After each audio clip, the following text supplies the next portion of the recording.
नमस्कार फ्रेंड्स।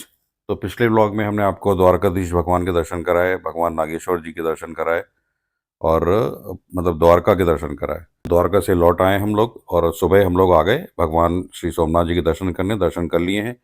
यहाँ पर मोबाइल्स अलाउड नहीं है, अंदर इलेक्ट्रॉनिक इक्विपमेंट अलाउड नहीं है, लेकिन दर्शन बहुत उत्तम हुए। और आज मैं आपको इस व्लॉग में सारे सोमनाथ के जो महत्वपूर्ण स्थान हैं उनके दर्शन करवाऊंगा। बहुत ही सुंदर प्रांगण है सोमनाथ मंदिर का। आप लोग भी अपना प्लान बनाइए दर्शनों का और आनंद उठाइए। तो अब हम पहुंच गए हैं बाणगंगा। ये जगह बहुत ही फेमस और महत्वपूर्ण है सोमनाथ में। तो दोस्तों, ये जगह बहुत ही महत्वपूर्ण है और यहाँ पर 5 शिवलिंग हैं जो स्वयंभू हैं, जो अपने आप ही प्रकट हुए हैं, जिनका कोई इतिहास नहीं है कि ये किसने स्थापित किए। और स्वयं समुद्र इनका जलाभिषेक करते हैं। तो चलिए आपको नज़दीक से दिखाते हैं ये शिवलिंग। ये 5 शिवलिंग हैं यहाँ पर, जैसे आप देख ही पा रहे हैं। और समुद्र जो है वो खुद इनका अभिषेक करते हैं। और ये बाण गंगेश्वर के नाम से ये शिवलिंग प्रसिद्ध है और इनकी बहुत मान्यता है। आप लोग जब भी सोमनाथ आए तो इनके दर्शन जरूर करें। और ये लगभग 2.5 से 3 किलोमीटर दूर हैं सोमनाथ मंदिर से। एक कथा और है दोस्तों यहाँ से कि यहीं से जरा नामक शिकारी ने जो तीर चलाया था और वो भगवान श्री कृष्ण के बाएं पैर में लगा था, जिससे फलस्वरूप भगवान श्री कृष्ण ने अपना देह त्यागा था, मतलब मनुष्य शरीर त्यागा था और अपने लोक चले गए थे। ये देखिए, हम लोगों ने भी शिवलिंग के जलाभिषेक किया और सच में बहुत आनंद आया मित्रों।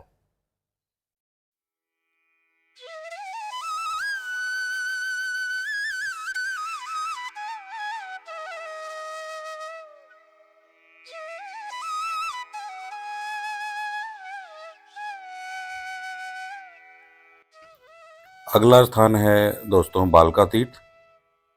जैसे मैंने बताया था कि जरा नामक शिकारी ने जब एक तीर चलाया था और भगवान श्री कृष्ण के बाएं पैर पे लगा था, तो भगवान श्री श्री कृष्ण इसी जगह पर एक पीपल के पेड़ है उसके नीचे विश्राम कर रहे थे। तो चलिए, ये बहुत ही सुंदर मंदिर बना हुआ है, जैसा आप देख ही पा रहे हैं। चल के अंदर दर्शन करते हैं।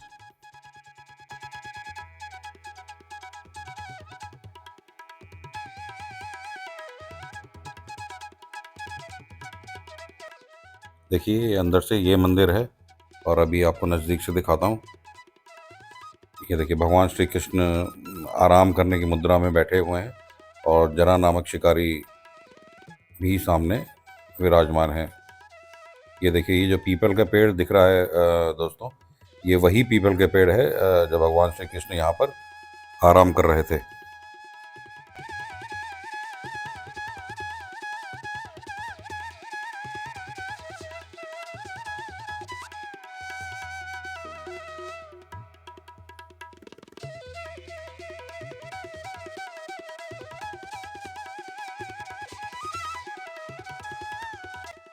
ये वही प्राचीन पीपल का पेड़ है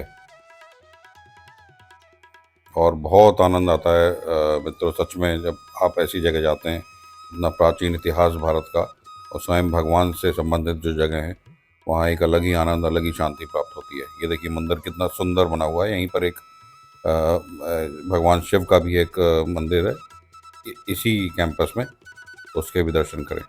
तो चलिए फ्रेंड्स, अगली जगह हम पहुंच गए। अब हम पहुंच गए त्रिवेणी संगम। ये भी दोस्तों सोमनाथ में एक मस्ट विजिट जगह है, जहाँ पर 3 नदियों का संगम है, जिनके नाम है हिरण, कपिला और सरस्वती। ये तीनों नदियाँ यहाँ पर संगम करती हैं और उसके बाद में समुद्र में मिल जाती हैं।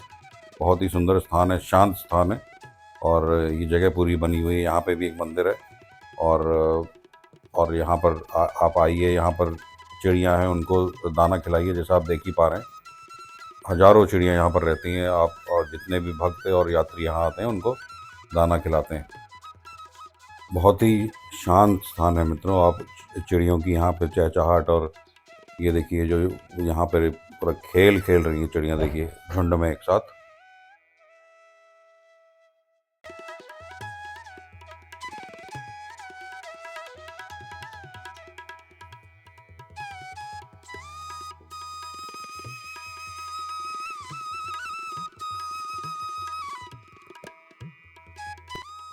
थोड़ा सा वक्त यहाँ पर ज़रूर बिताइए, आपको बहुत अच्छा लगेगा, बहुत आनंद आएगा। यहाँ का इतना सुंदर माहौल है। ये देखिए हज़ारों चिड़िया यहाँ पर आती है और उनको दाने भी खिलाइए। तो दोस्तों अब अगली जगह पहुँच गए हम, और ये है श्री कामनाथ महादेव मंदिर। और शारदा पीठ का जो ये स्थान है, उसी में ये कामनाथ महादेव शिवलिंग की स्थापना है, और महत्वपूर्ण मंदिर है ये सोमनाथ जी में, ज़रूर दर्शन करें। तो चलिए दर्शन करते हैं अंदर।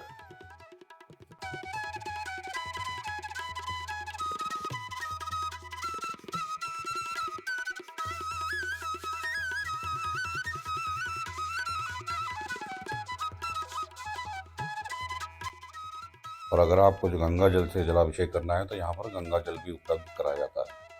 और दोस्तों जैसा कि हर देव स्थान पर एक अलग ही अनुभूति होती है, तो यहाँ की जो वाइब्स हैं वो भी बहुत ही आनंदमय है, बहुत आनंद आएगा आपको।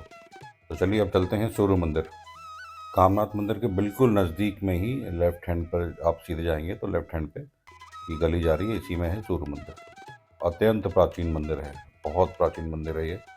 और यहाँ पर भी आप जाएं और जाकर ही आपको आनंद आएगा कि कितना पुराना मंदिर है। देखिए ये मंदिर बना हुआ है, और इसी के पास में भी दिखाता हूँ आपको।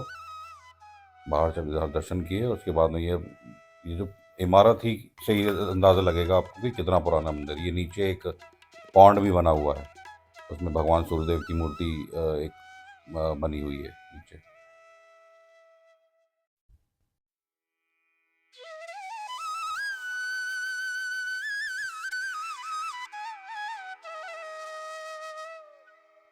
तो चलिए अब चलते हैं पांडव गुफा, जहाँ पांडवों ने अपने अज्ञातवास के दौरान में जहाँ प्रवास किया था।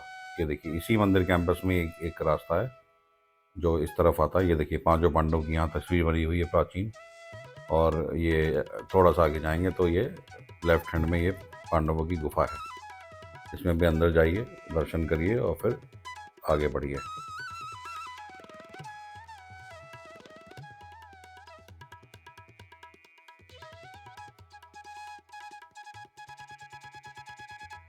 तो दोस्तों अब थोड़ी दूर पे ही अब हम पहुंच गए हैं अगली जगह, बहुत महत्वपूर्ण जगह, जिसका नाम है गोलोक धाम। ये वही स्थान है जहाँ पर भगवान श्री कृष्ण के जब भालका तीर्थ पे जब वो आराम कर रहे थे, विश्राम कर रहे थे पीपल के पेड़ के नीचे, तो तीर लगने के बाद में वो यहाँ पर आ गए, और यहीं पर उन्होंने अपने देह को, अपने मनुष्य शरीर को त्यागा और अपने लोक को प्रस्थान किया। तो ये है गीता भवन, यहीं पर स्थित है। तो चलिए अंदर चलते हैं और दर्शन करते हैं।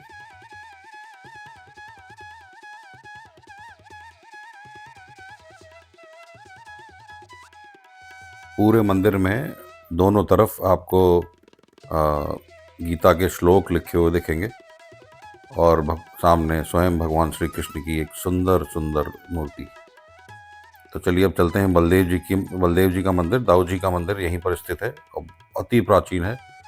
जैसा भगवान श्री कृष्ण ने अपना देह त्यागा था, यहाँ पे मनुष्य शरीर त्यागा था, तो बलदाऊ जी ने भी यहाँ पर, क्योंकि वो शेषनाग के अवतार थे, तो इसलिए उन्होंने भी यहाँ से गोलोक गोलोक चले गए थे यहाँ से वो भगवान के साथ। तो ये उसी समय का ये मंदिर है। और क्योंकि शेषनाग के अवतार थे, इसलिए ये देखिए यहाँ पे उन्होंने मनुष्य रूप को त्यागा और अपने असली रूप में शेषनाग के रूप में गोलोक को प्रस्थान किया। बहुत ही सुंदर स्थान है दोस्तों, यहाँ पर आप ज़रूर आइए, जब भी सोमनाथ जी आइए तो यहाँ ज़रूर आइए, दर्शन करें, आपको बहुत आनंद और शांति की प्राप्ति होगी। तो ये है वो स्थान जहाँ पर भगवान श्री कृष्ण ने मनुष्य रूप को त्यागा था और अपने गोलोक को प्रस्थान किया था। ये देखिए भगवान श्री लक्ष्मी नारायण जी की मूर्ति यहाँ पर स्थापित है, अति सुंदर है दोस्तों। देखिए आप लोग भी दर्शन करिए, देखिए कितनी सुंदर, कितनी मनोहारी दर्शन है भगवान के, भगवान श्री लक्ष्मी नारायण के आप लोग भी दर्शन करिए। और यहाँ देखिए भगवान श्री हरि विष्णु जी के 12 अवतारों के यहाँ पर पूरा परिचय दिया गया है। चित्र लगे हुए हैं 12 अवतारों के। और आप छत देखिए इस मंदिर की, आपको लगेगा आप ब्रह्मांड में विचरण कर रहे हैं, क्योंकि भगवान श्री हरि विष्णु जी का मंदिर है ये। और पूरी पृथ्वी, पूरा ब्रह्मांड और तीनों लोग उनमें समाये हुए हैं। वो सृष्टि के पालन करता है, और इसीलिए यहाँ पर ये पूरा सृष्टि को यहाँ पर दिखाने का प्रयास किया गया है। अलग ही अनुभूति है यहाँ पर मित्रों। पूरा जो प्रांगण है वो बड़े बड़े पेड़ों से घिरा हुआ है। बहुत ही शुद्ध हवा और शुद्ध वातावरण है यहाँ का। और इसके साथ ही देखिए अभी आपको भगवान के चरण पादुका के दर्शन करने को मिलेंगे। ये देखिए भगवान की चरण पादुका हैं, और सच में बहुत आनंद आता है दर्शन करके चरण पादुका के। और आप उन पर जल चढ़ाइए। जल चढ़ाने की व्यवस्था भी है, पंडित जी भी हैं यहाँ पर जो मंत्र उच्चारण के साथ में आपको मदद करेंगे जल चढ़ाने में। देखिए नज़दीक से।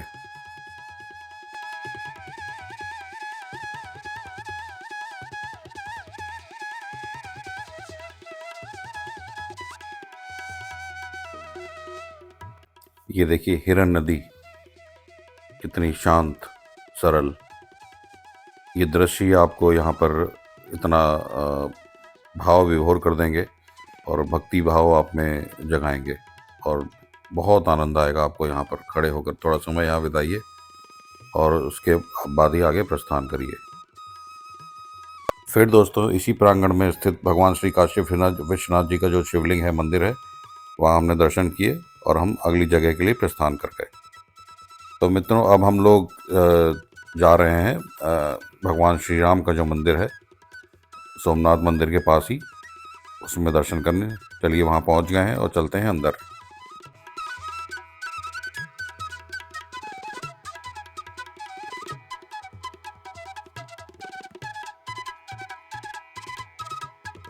बहुत ही सुंदर सुंदर विग्रह है भगवान का, भगवान श्री राम का, माता सीता का और लक्ष्मण जी का। ये देखिए भगवान श्री गणेश जी का भी यहाँ पे विग्रह है, मंदिर है। और इतना सुंदर मंदिर है दोस्तों कि आपको सच में आनंद आ जाएगा। तो आप सोमनाथ जी आएँ तो इस मंदिर में, भगवान श्री राम के मंदिर में भी दर्शन करें आकर के ज़रूर। ये देखिए हनुमान जी के दर्शन।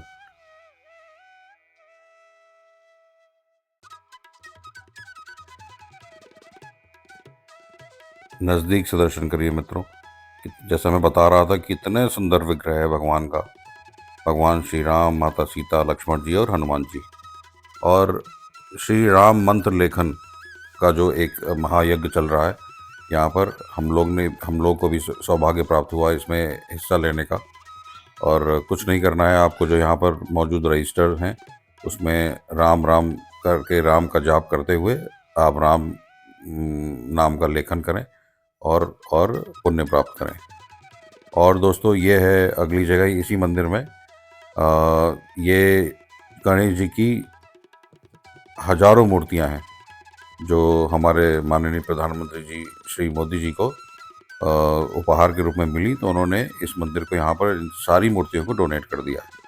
बहुत ही सुंदर संग्रह है, सुंदर मूर्तियों का एक संग्रहालय ही समझिए श्री गणेश जी की प्रतिमाओं का।